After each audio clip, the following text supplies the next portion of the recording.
Hello hi friends, ಎಲ್ರಿಗೂ ನಮಸ್ಕಾರ. ಇವತ್ತು ಒಂದು ಹೊಸ ಸೀರೆ ಕುಚ್ಚನ್ನು ಹೇಳ್ಕೊಡ್ತಾ ಇದ್ದೀನಿ. ನೋಡಿ, ಈ ರೀತಿಯಾದಂಥ ಬೀಡ್ಸನ್ನು ತೊಗೊಂಡಿದ್ದೀನಿ ಈ ಡಿಸೈನ್ಗೆ. ಹಾಗೆ ಇಲ್ಲಿ ಶಾಂಪಲ್ ನಾನು ಡಿಸೈನ್ನ ತೋರಿಸ್ತಾ ಇದ್ದೀನಿ. ಈ ಡಿಸೈನ್ಗೋಸ್ಕರ ನಾನು 8 ಎಳೆ ಥ್ರೆಡನ್ನು ರೆಡಿ ಮಾಡಿ ಇಟ್ಕೊಂಡಿದ್ದೀನಿ, ಗಂಟಾಕಿ ರೆಡಿ ಇಟ್ಕೊಂಡಿದ್ದೀನಿ. ಇಲ್ಲಿ 6 ಎಳೆ ಕೂಡ ನೀವು ತೊಗೋಬೋದು, ತೊಂದರೆ ಏನಿಲ್ಲ. ನಾರ್ಮಲ್ ನೀಡಲ್ ನಂಬರ್ 10ನ ತೊಗೊಂಡಿದ್ದೀನಿ ನಾನು. ಮೊದಲಿಗೆ ನಾವು ಕ್ರೋಶನ ಹಾಕಿಬಿಟ್ಟು ಥ್ರೆಡನ್ನು ಎಳ್ಕೊಂಬಂದು ನೋಡಿ ಒಂದು ಸಾರಿ ಲಾಕ್ ಮಾಡ್ಕೋಬೇಕು. ಮತ್ತೆ ಪಕ್ಕಕ್ಕೇ ಇನ್ನೊಂದು ಸಾರಿ ಲಾಕ್ ಮಾಡ್ಕೋಬೇಕು. 2 ಸಾರಿ ಲಾಕ್ ಆದಮೇಲೆ 1 chain, 2 chain, 3 chain, 4 chain, 4 chain ಹಾಕ್ಕೊಂಡ್ಬಿಟ್ಟು ಕರೆಕ್ಟಾಗಿ ಎಲ್ಲಿಗೆ ಬರುತ್ತೆ ಇಲ್ಲಿಗೆ ನೋಡಿಕೊಂಡು ಈ ರೀತಿ ಲಾಕ್ ಮಾಡ್ಕೋಬೇಕು. ಈ ರೀತಿ ಲಾಕ್ ಮಾಡಿದ್ಮೇಲೆ ಪಕ್ಕದಲ್ಲಿ ಇನ್ನೊಂದು ಸಾರಿ ನಾನು ಲಾಕ್ ಮಾಡ್ತಾಯಿದ್ದೀನಿ. ಇಲ್ಲಿ ನಾನು ಪ್ರತಿಯೊಂದು ಸಲನೂ ಇಲ್ಲಿ 2 ಸಾರಿ ಲಾಕ್ ಮಾಡ್ತಾಯಿದ್ದೀನಿ.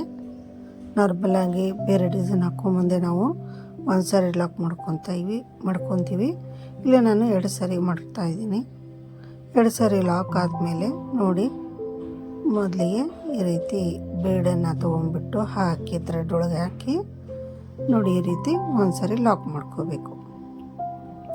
ಲಾಕ್ ಆದಮೇಲೆ 1 ಚೈನ್, 2 ಚೈನ್, 2 ಸಾರಿ ಚೈನ್ ಹಾಕ್ಕೊಂಡ್ಬಿಟ್ಟು ಮತ್ತೆ ಇನ್ನೊಂದು ಬೀಡನ್ನು ತೊಗೊತಾ ಇದ್ದೀನಿ. ಈ ರೀತಿ ಬೀಡಲ್ಲಿ ನೀವು ಬೇರೆ ಥರದ ಡಿಸೈನ್ ಕೂಡ ತೊಗೋಬೋದು. ಬೀಡನ್ನು ಇದೇ ಡಿಸೈನ್ ಬೇಕು ಅಂತೇನಿಲ್ಲ. ಈ ರೀತಿ ಸ್ವಲ್ಪ ಉದ್ದ ಇರುವಂಥ ಬೀಡ್ಸನ್ನು ನೀವು ಈ ಡಿಸೈನಿಗೆ ತೊಗೊಂಡ್ರೆ ಆರಾಮಾಗಿ ಹಾಕೋಬೋದು. ನೋಡಿ, ಇದು 2 ಬೀಡು ನಮಗೆ ವಿ ಶೇಪಲ್ಲಿ ಕೂತ್ಕೋಬೇಕು.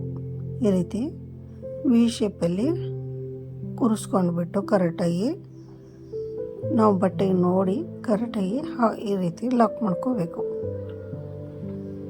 ಸಣ್ಣ ಬೀಡಿ ಇದ್ದರೆ ತುಂಬ ಹತ್ತಿರ ಬರುತ್ತೆ. ಇದು ಸ್ವಲ್ಪ ಉದ್ದ ಮತ್ತು ದಪ್ಪ ಇರೋದ್ರಿಂದ ನೀವು ಯಾವ ರೀತಿಯಾದಂಥ ಬೀಡನ್ನು ಹಾಕ್ತಿರೋ ಆ ಬೀಡನ್ನು ನೋಡ್ಕೊಂಬಿಟ್ಟು ಅದರ ತಕ್ಕನಾಗೆ ನೀವು ವಿ ಶೇಪಲ್ಲಿ ಈ ರೀತಿ ಕೂರಿಸ್ಕೊಂಡ್ಬಿಟ್ಟು ಬಟ್ಟೆಗೆ ಲಾಕ್ ಮಾಡ್ಕೋಬೇಕು.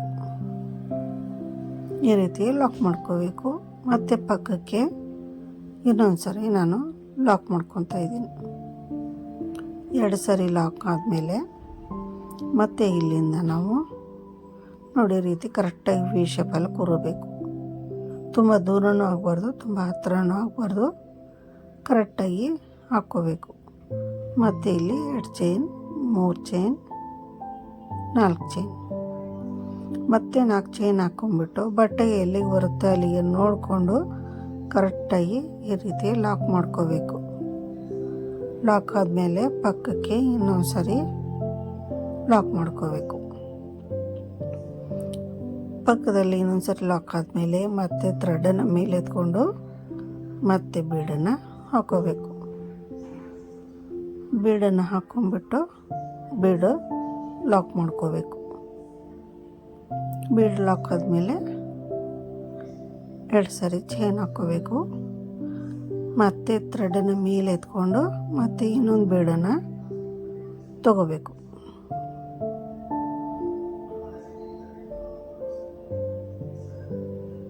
ಇನ್ನೊಂದು ಬೀಡನ್ನು ತೊಗೊಂಡ್ಬಿಟ್ಟು ಕರೆಕ್ಟಾಗಿ ಎಲ್ಲ ಥ್ರೆಡ್ಗಳನ್ನು ಸೇರಿಸ್ಕೊಂಡ್ಬಿಟ್ಟು ನೀಟಾಗಿ ಥ್ರೆಡ್ಗಳನ್ನು ಎಲ್ಲನೂ ಎಳ್ಕೊಂಡ್ಬಿಟ್ಟು ಈ ರೀತಿ ಲಾಕ್ ಮಾಡ್ಕೋಬೇಕು. ಒಂದು ಸಾರಿ ಬೀಡನ್ನು ಲಾಕ್ ಮಾಡಿ ನೋಡಿ, ಮೊದಲಿಗೆ ಎಷ್ಟು ನಾವು ದೂರದ ಅಳತೆಗೆ ಹಾಕಿರ್ತೀವಲ್ಲ ಅದೇ ಅಳತೆಗೆ ನೋಡಿಬಿಟ್ಟು ನೆಕ್ಸ್ಟ್ ಟೈಮ್ ಕೂಡ ನಾವು ಅದೇ ರೀತಿ ಕರೆಕ್ಟಾಗಿ ವಿ ಶೇಪಲ್ಲಿ ನೋಡ್ಕೊಂಡ್ಬಿಟ್ಟು ಈ ರೀತಿ ಬಟ್ಟೆಗೆ ಲಾಕ್ ಮಾಡ್ಕೋಬೇಕು.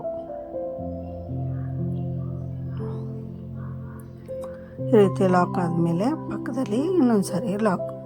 ಇಲ್ಲಿ ಪ್ರತಿ ಸಲನೂ 2 ಸಾರಿ ಲಾಕ್ ಮಾಡ್ಕೋಬೇಕು.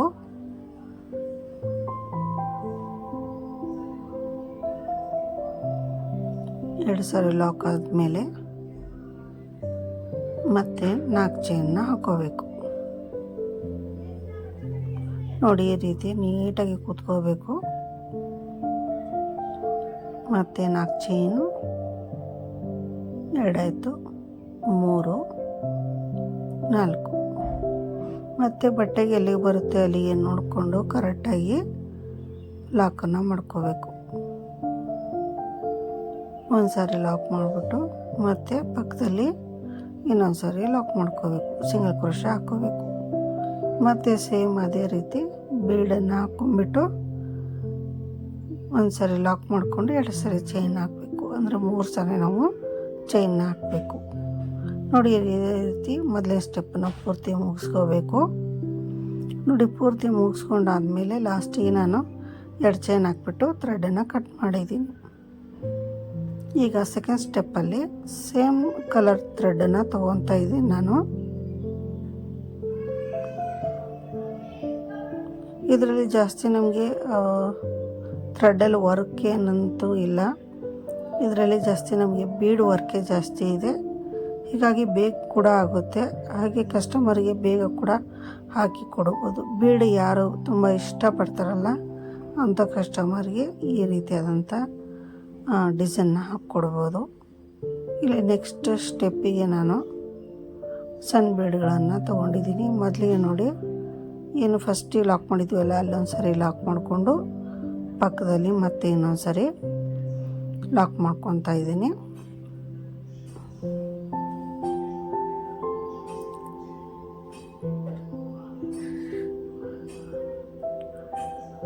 ಈ ರೀತಿ ಲಾಕ್ ಮಾಡ್ಕೊಂಡ್ಬಿಟ್ಟು ನೆಕ್ಸ್ಟು ಈ ಚೈನ್ ಮೇಲ್ಗಡೆ ನಾವು ಲಾಕನ್ನು ಮಾಡ್ಕೋಬೇಕು.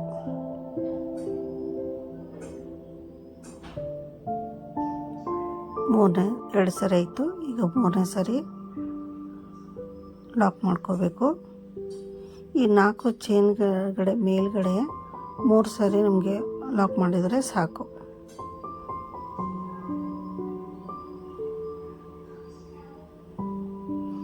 ಈ ರೀತಿ ನಾವು 3 ಸರಿ ಮತ್ತು ಫಸ್ಟಿಗೆ ಲಾಸ್ಟಿಗೆ ಒಂದೊಂದು ಸರಿ ಅಂದರೆ 5 ನಾವು ಸಿಂಗಲ್ ಕ್ರೋಶ್ಗಳನ್ನು ಹಾಕ್ಕೊಳ್ಬೇಕು. 5 ಸಿಂಗಲ್ ಕ್ರೋಶ್ಗಳು ಆದಮೇಲೆ ನೋಡಿ, ಥ್ರೆಡನ್ನು ಕರೆಕ್ಟಾಗಿ ಮೇಲೆ ಎಳ್ಕೋಬೇಕು. ಥ್ರೆಡನ್ನು ಸ್ವಲ್ಪ ಎಳ್ಕೊಂಬಿಟ್ಟು ಈಗ ಸಣ್ಣ ಬೀಡನ್ನು ತೊಗೊತಾ ಇದ್ದೀನಿ ನಾನು. ಸಣ್ಣ ಬೀಡನ್ನು ಈ ರೀತಿ ಥ್ರೆಡ್ ಒಳಗಡೆ ಹಾಕೊಂಡ್ಬಿಟ್ಟು ಕರೆಕ್ಟಾಗಿ ಈ ದೊಡ್ಡ ಬೀಡ್ ಹಿಂದ್ಗಡೆ ನಮಗೆ ದಾರ ಇರುತ್ತಲ್ಲ ನೋಡಿ, ಈ ರೀತಿ ಈ ದಾರನಕ್ಕೆ ನೀಡಲ್ನ ಪಾಸ್ ಮಾಡಿಕೊಂಡು ಥ್ರೆಡನ್ನು ಎಳ್ಕೊಂಬಂದು ಈ ರೀತಿ ಲಾಕ್ ಮಾಡ್ಕೋಬೇಕು. ಸಿಂಗಲ್ ಕ್ರೋಶ ಮಾಡ್ಕೋಬೇಕು. ಮತ್ತು ಸಣ್ಣ ಬೀಡನ್ನು ತೊಗೋಬೇಕು. ಬೀಡನ್ನು ಹಾಕಿಬಿಟ್ಟು ಈ ರೀತಿ ಈ ಥ್ರೆಡ್ ಒಳಗಡೆಯಿಂದ ಮತ್ತೆ ಥ್ರೆಡನ್ನು ಎಳ್ಕೊಂಬಂದು ಈ ರೀತಿ ಸಿಂಗಲ್ ಕ್ರೋಶ ಮಾಡಬೇಕು. ಮತ್ತು ಇನ್ನೊಂದು ಬೀಡ್ ಹಾಕಬೇಕು. ಮತ್ತು ಸಿಂಗಲ್ ಕ್ರೋಶ. ಈಗ ಲಾಸ್ಟ್ ಇನ್ನೊಂದು ಬೀಡನ್ನು ಹಾಕಬೇಕು. 4 ಹಿಡಿಸಿದರೆ 4 ಹಾಕಿ, 5 ಹಿಡಿಸಿದರೆ 5 ಹಾಕಿ. ಇಲ್ಲಿ ನೀವು ಯಾವ ರೀತಿಯಾದಂಥ ಉದ್ದಿನ ಬೀಡನ್ನು ತೊಗೊತೀರೋ ಅದರ ಮೇಲೆ ಡಿಪೆಂಡ್ ಆಗುತ್ತೆ. ನೀವು ಇಲ್ಲಿ ಸಣ್ಣ ಬೀಡಿ ಎಷ್ಟು ಹಿಡಿಸುತ್ತೆ ಅಂದ್ಬಿಟ್ಟು ನೋಡಿ, ಇಲ್ಲಿಗೆ 4 ಬೀಡಿಗೆ ಕರೆಕ್ಟಾಗಿ ನನಗೆ ಪೂರ್ತಿ ಕರೆಕ್ಟಾಗಿ ಬಂದಿದೆ. ಈ ರೀತಿ 4 ಬೀಡು. ಮತ್ತು ನೋಡಿ, ಈ ರೀತಿ ಈ 3 ಚೈನ್ ಹಾಕಿದ್ವಲ್ಲ ಆ 3 ಚೈನು ಮೇಲ್ಗಡೆ ನಾವು ಈ ರೀತಿ 1-2 ಸಾರಿ ಇಲ್ಲಿ ಸಿಂಗಲ್ ಕ್ರೋಶ್ಗಳನ್ನು ಮಾಡ್ಕೋಬೇಕು. 2 ಸಾರಿ ಸಿಂಗಲ್ ಕ್ರೋಶ ಮಾಡಿದ ಮೇಲೆ ಮತ್ತೆ ಥ್ರೆಡನ್ನು ಮೇಲ್ ಮಾಡಿ ಮತ್ತೆ ಈಗ ಸೇಮ್ ಮೊದಲಿಗೆ ಏನು ಮಾಡಿದ್ವಲ್ಲ ಅದೇ ರೀತಿ ಸಣ್ಣ ಬೀಡನ್ನು ಹಾಕಬೇಕು. ಈಗ ಈ ದೊಡ್ಡ ಬೀಡ್ ಹಿಂದ್ಗಡೆ ಇರೋಂಥ ದಾರಕ್ಕೆ ನಾವು ಲಾಕನ್ನು ಮಾಡ್ಕೊಂಬರ್ಬೇಕು. ಈ ರೀತಿ ಆ ಥ್ರೆಡ್ಡು 8 ಎಳೆ ದಾರನೂ ಕೂಡ ಕರೆಕ್ಟಾಗಿ ನಮಗೆ ನೀಡಲಲ್ಲಿ ಬರಬೇಕು. ಒಂದು ಥ್ರೆಡ್ಡು ಕೂಡ ಮಿಸ್ ಆಗಬಾರ್ದು. ಆ ರೀತಿ ನೋಡ್ಕೊಂಬಿಟ್ಟು ನಾವು ಥ್ರೆಡನ್ನು ಎಳ್ಕೋಬೇಕು. ಪೂರ್ತಿ ಎಳ್ಕೊಂಬಿಟ್ಟು ಈ ರೀತಿ ಲಾಕ್ ಮಾಡ್ಕೋಬೇಕು. ಮತ್ತು ಒಂದು ಬೀಡು ಮತ್ತು ಆ ಥ್ರೆಡ್ ಕೆಳಗಡೆಯಿಂದ ನೀಡಲಿಂದ ಥ್ರೆಡನ್ನು ಎಳ್ಕೊಂಬಂದು ಈ ರೀತಿ ಲಾಕ್ ಮಾಡ್ಕೊತಾ ಬರಬೇಕು. ಇಲ್ಲೂ ಕೂಡ ಮೊದಲಿಗೆ ಹಾಕಿದಾಗೆ 4 ಬೀಡನ್ನು ನಾವು ಈ ರೀತಿ ಸಿಂಗಲ್ ಕ್ರೋಶ ಹಾಕಿಬಿಟ್ಟು ಲಾಕ್ ಮಾಡ್ಕೋಬೇಕು. ತುಂಬ ಈಸಿ ಇರೋಂಥ ಡಿಸೈನ್ ಇದು. ಬೀಡ್ಸು ಜಾಸ್ತಿ ಯೂಸ್ ಬರುತ್ತೆ, ಜಾಸ್ತಿ ಏನು ವರ್ಕ್ ಇರೋಲ್ಲ. ಬೀಡನ್ನು ಯೂಸ್ ಮಾಡಿಕೊಂಡು ಹಾಕುವಂಥ ಡಿಸೈನ್ ಇದು. ಬಿಗಿನರ್ಸ್ ಕೂಡ ಆರಾಮಾಗಿ ಈ ಡಿಸೈನ್ನ ಹಾಕ್ಬೋದು. ಬೇಗ 3 ಅವರಲ್ಲಿ ನಾವು ಸೀರೆನ ಪೂರ್ತಿ ಕಂಪ್ಲೀಟಾಗಿ ಮುಗಿಸ್ಬಿಡ್ಬೋದು. ಈ ರೀತಿ 4 ಬೀಡು ಆದಮೇಲೆ ನೋಡಿ, ನೆಕ್ಸ್ಟು ಇಲ್ಲಿ 4 ಬೀಡು, ಇಲ್ಲಿ ಕೂಡ 4 ಬೀಡು ಆದಮೇಲೆ ಇಲ್ಲಿ ನಾವು ಲಾಸ್ಟಿಗೆ ಸಿಂಗಲ್ ಕ್ರೋಶ ಹಾಕಬಾರ್ದು. ಬೀಡನ್ನು ಹಾಕಿಬಿಟ್ಟು ಡೈರೆಕ್ಟಾಗಿ ನೋಡಿ, ಫಸ್ಟಿಗೆ ಒಂದು ಬಿಟ್ಟು ಸಿಂಗಲ್ ಕ್ರೋಶ, ಸೆಕೆಂಡ್ ಇರುತ್ತಲ್ಲ ಆ ಸಿಂಗಲ್ ಕ್ರೋಶಕ್ಕೆ ಈ ರೀತಿ ಲಾಕ್ ಮಾಡ್ಕೋಬೇಕು. ನೆಕ್ಸ್ಟು ಈ 4 ಚೈನ್ ಮೇಲುಗಡೆ 3 ಸರಿ ನಾವು ಈ ರೀತಿ ಸಿಂಗಲ್ ಕ್ರೋಶನ ಮಾಡ್ಕೋಬೇಕು. 2 ಸರಿ ಆಯಿತು. 3 ಸರಿಗೆ ಪೂರ್ತಿ ಕಂಪ್ಲೀಟ್ ಆಗುತ್ತೆ. 4ನೇದು 5ನೇ ಸಿಂಗಲ್ ಕ್ರೋಶ ಇದು. ಫಸ್ಟ್ನೇ ಸಿಂಗಲ್ ಕ್ರೋಶಕ್ಕೆ ಸ್ಟಾರ್ಟಿಂಗ್ ಹಾಕುವಾಗ ಫಸ್ಟ್ನೇ ಸಿಂಗಲ್ ಕ್ರೋಶಕ್ಕೆ ಲಾಕ್ ಮಾಡ್ಕೋಬೇಕು. ಎಂಡ್ ಮಾಡುವಾಗ 2ನೇ ಸಿಂಗಲ್ ಕ್ರೋಶಕ್ಕೆ ಎಂಡ್ ಮಾಡಬೇಕು. ನೋಡಿ, ಫಸ್ಟ್ನೇ ಸಿಂಗಲ್ ಕ್ರೋಶಕ್ಕೆ ಲಾಕ್ ಮಾಡ್ಕೊಂಡಾದ್ಮೇಲೆ ಥ್ರೆಡನ್ನು ಮೇಲೆ ಎತ್ಕೊಂಡು ಮತ್ತು ಸೇಮ್ ಅದೇ ರೀತಿ ಸಣ್ಣ ಬೀಡನ್ನು ತಗೊಂಡು ಸಿಂಗಲ್ ಕ್ರೋಶಗಳನ್ನು ಮಾಡ್ಕೋಬೇಕು.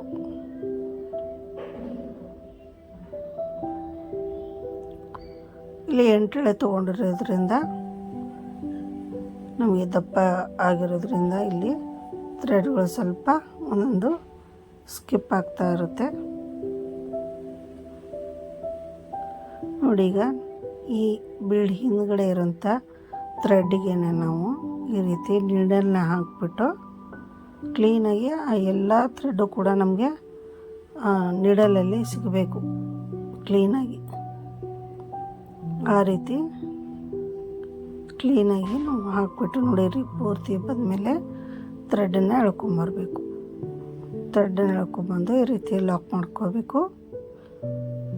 ನೆಕ್ಸ್ಟ್ ಮತ್ತೆ ಥ್ರೆಡನ್ನು ಮೇಲೆ ಎತ್ಬಿಟ್ಟು ಮತ್ತೆ ಸಣ್ಣ ಬೀಡ್ ಹಾಕಬೇಕು. ಸಣ್ಣ ಬೀಡನ್ನು ಹಾಕಿಬಿಟ್ಟು ಮತ್ತೆ ಒಂದು ಸರಿ ಸಿಂಗಲ್ ಕ್ರೋಶ, ಮತ್ತೆ ಥ್ರೆಡನ್ನು ಮೇಲೆ ಎತ್ತಬೇಕು, ಮತ್ತೆ ಒಂದು ಬೀಡನ್ನು ಹಾಕಬೇಕು.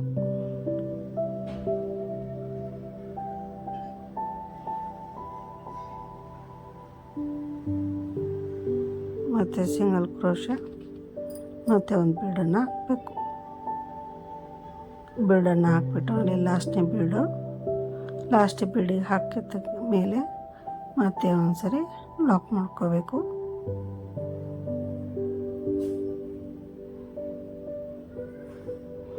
ಈ ರೀತಿ ಬೀಡನ್ನು ನಾವು ನೀಟಾಗಿ ಹಾಕ್ಕೊಂಬಿಟ್ಟು ಲಾಕನ್ನು ಮಾಡ್ಕೊಂಬರ್ಬೇಕು.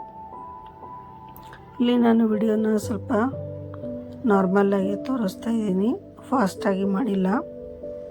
ಯಾಕೆಂದರೆ ಬಿಗಿನರ್ಸ್ಗೆ ಕ್ಲೀನಾಗಿ ಅರ್ಥ ಆಗಲಿ ಅನ್ನೋ ಉದ್ದೇಶಕ್ಕೆ ನಾನು ಈ ರೀತಿ ನೀಟಾಗಿ ತೋರಿಸ್ತಾ ಇದ್ದೀನಿ.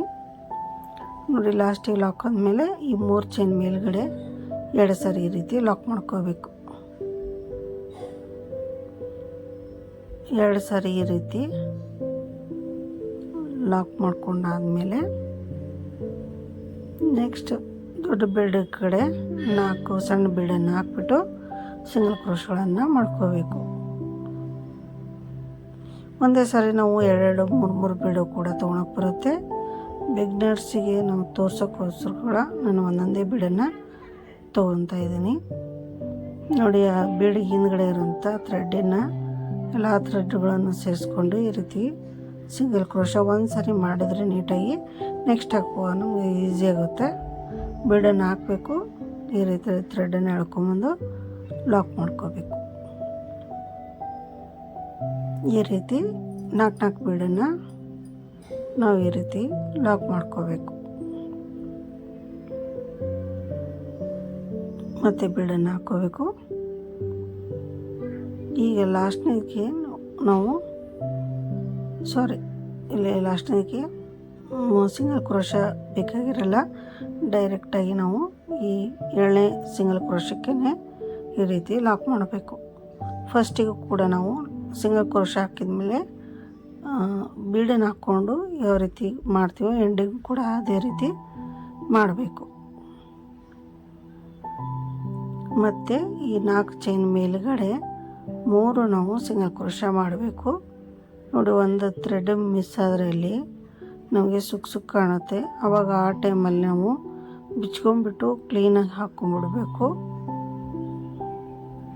ಇಲ್ಲಾಂದರೆ ಒಂದು ಎಳೆ ಮಿಸ್ ಆಗಿದ್ದು ನಮಗೆ ಅಲ್ಲಿ ಸುಕ್ಕ ಕಾಣುತ್ತೆ. ನೋಡಿ, ಈ ರೀತಿ 3 ಸಿಂಗಲ್ ಕ್ರೋಶ ಆದಮೇಲೆ ಈ ಮೊದಲೇ ಸಿಂಗಲ್ ಕ್ರೋಶದ ಮೇಲ್ಗಡೆ ಮತ್ತೆ ಒಂದು ಸಿಂಗಲ್ ಕ್ರೋಶ ಮಾಡಬೇಕು.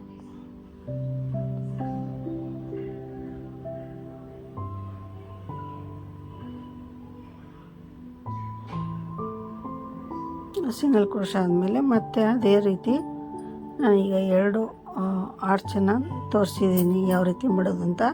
ಅದೇ ರೀತಿ ನಾವು ಪೂರ್ತಿ ಕಂಟಿನ್ಯೂಸ್ ಆಗಿ ಮಾಡಿಕೊಂಡು ಸೆಕೆಂಡ್ ಸ್ಟೆಪ್ಪನ್ನ ಕಂಪ್ಲೀಟ್ ಮಾಡಿ ತೋರಿಸ್ತೀನಿ ನಾನು. ನೋಡಿ, ಸೆಕೆಂಡ್ ಸ್ಟೆಪ್ಪನ್ನು ಮುಗಿಸಿ ನಾನು ಲಾಸ್ಟಿಗೆ ಕುಚ್ಚನ್ನು ಕೂಡ ಹಾಕಿ ನಾನಿಲ್ಲಿ ನಿಮಗೆ ತೋರಿಸ್ತಾ ಇದ್ದೀನಿ. ಫೈನಲಾಗಿ ಈ ಡಿಸೈನ್ ಈ ರೀತಿ ಕಾಣಿಸುತ್ತೆ ನಮಗೆ. ನೋಡಿ, 2 ಕಲರ್ ಇದ್ದಾಗ ನಾವು ಕುಚ್ಚಿಗೆ ಒಂದು ಕಲರು, ನಾವು ಮತ್ತು ಡಿಸೈನ್ ಹಾಕೋದಕ್ಕೆ ಒಂದು ಕಲರ್ ಯೂಸ್ ಮಾಡ್ಬೋದು. ಒಂದೇ ಕಲರ್ ಸೀರೆ ಇದ್ದರೆ ಒಂದೇ ಕಲರಲ್ಲೇ ಕೂಡ ಇದನ್ನ ಹಾಕ್ಕೋಬೋದು. ನೋಡಿ, ಇಲ್ಲಿ 4 ಚೈನ್ ಹಾಕಿರೋ ಉದ್ದೇಶ ಸ್ವಲ್ಪ ಗ್ಯಾಪ್ ಸಿಗಲಿ ಅಂತ. ಅಂದರೆ ಈ ಕುಚ್ಚನ್ನು ಕೂಡ ಕಟ್ತೀವಲ್ಲ, ನಮಗೆ ಸ್ವಲ್ಪ ಗ್ಯಾಪ್ ಕಾಣ್ರೆ ಡಿಸೈನ್ ತುಂಬ ಚೆನ್ನಾಗಿ ಕಾಣಿಸುತ್ತೆ. ಇಲ್ಲಿ 137 ನಾನು ಕುಚ್ಚನ್ನ ಹಾಕಿದ್ದೀನಿ. ಈ ರೀತಿ ನಿಮಗೆ ಲೆಂತ್ ಎಷ್ಟು ಬೇಕೋ ಅಷ್ಟು ನೋಡಿಕೊಂಡು ನೀವು ಇಲ್ಲಿ ಮಾಡ್ಕೊಳ್ಳಿ. ಬೇಬಿ ಕುಚ್ಚು ಬೇಕು ಅಂದರೂ ಕೂಡ ಇನ್ನೂ ಶಾರ್ಟಾಗಿ ನೀವು ಮಾಡ್ಕೋಬೋದು. ನಾನು ಮೀಡಿಯಮಲ್ಲಿ ಬಿಟ್ಟಿದ್ದೀನಿ ಕುಚ್ಚನ್ನ. ತುಂಬ ಉದ್ದನೂ ಅಲ್ಲ, ತುಂಬ ಗಿಡ್ಡನೂ ಅಲ್ಲ, ಒಂದು ಮೀಡಿಯಮ್ ಲೆವೆಲಲ್ಲಿ ಇಟ್ಟಿದ್ದೀನಿ. ನೋಡಿ, ಇವತ್ತಿನ ಡಿಸೈನ್ ಫೈನಲಾಗಿ ನಮಗೆ ಈ ರೀತಿ ಕಾಣಿಸುತ್ತೆ. ಸೊ ಇವತ್ತಿನ ಡಿಸೈನ್ ಎಲ್ರಿಗೂ ಇಷ್ಟ ಆಯಿತು ಅಂತ ಅಂದ್ಕೊತೀನಿ. ಇಷ್ಟ ಆದರೆ ಎಲ್ಲರೂ ಒಂದು ಲೈಕ್ ಬಟನ್ನ ಪ್ರೆಸ್ ಮಾಡಿ ಲೈಕ್ ಕೊಡಿ. ಹಾಗೆ ಯಾರೆಲ್ಲ ನನ್ನ ಚಾನಲ್ನ ಸಬ್ಸ್ಕ್ರೈಬ್ ಮಾಡ್ದೇ ನೋಡ್ತಾ ಇದ್ದೀರೋ ದಯವಿಟ್ಟು ನನ್ನ ಚಾನಲ್ನ ಸಬ್ಸ್ಕ್ರೈಬ್ ಮಾಡಿಕೊಂಡು ಚಾನಲ್ನ ನೋಡಿ. ಹಾಗೆ ನಿಮ್ಮ ಫ್ರೆಂಡ್ಸ್ ಎಲ್ರಿಗೂ ಶೇರ್ ಮಾಡಿ. ಕಾಮೆಂಟ್ ಮುಖಾಂತರ ನಿಮ್ಮ ಅಭಿಪ್ರಾಯ ಅನಿಸಿಕೆಗಳನ್ನು ತಿಳಿಸಿ ಅಂತ ಹೇಳ್ತಾ ಇವತ್ತಿನ ವಿಡಿಯೋನ ನಾನು ಇಲ್ಲಿಗೆ ಮುಗಿಸ್ತಾ ಇದ್ದೀನಿ. ಸೊ ಈ ಡಿಸೈನ್ ಹೇಗೆ ಅನ್ನಿಸ್ತು ಅಂತ ಅಂದ್ಬಿಟ್ಟು ಕಾಮೆಂಟ್ ಮುಖಾಂತರ ತಿಳಿಸಿ. ಹಾಗೆ ಲೈಕ್ ಬಟನ್ನ ಒತ್ತೋದನ್ನು ಮರಿಬೇಡಿ. ಸೊ ಇವತ್ತಿನ ಡಿಸೈನ್ ಫೈನಲ್ ಲುಕ್ ಹೇಗಿದೆ. ಇದರ ಪ್ರೈಸ್ ಬಂದುಬಿಟ್ಟು ನಾವು 450ಇಂದ 500 ತನಕನೂ ತೊಗೋಬೋದು. ಸೊ ತುಂಬ ಚೆನ್ನಾಗಿದೆ. ಒಂದು 3 ಅವರಲ್ಲಿ ಮುಗಿಯುವಂಥ ಡಿಸೈನು. ಸೊ ಇವತ್ತಿನ ಡಿಸೈನ್ ಇಷ್ಟ ಆದರೆ ಎಲ್ಲರೂ ಲೈಕ್ ಮಾಡಿ ಅಂತ ಹೇಳ್ತಾ ಇವತ್ತಿನ ವಿಡಿಯೋನ ಮುಗಿಸ್ತಾ ಇದ್ದೀನಿ. ನಮಸ್ಕಾರ.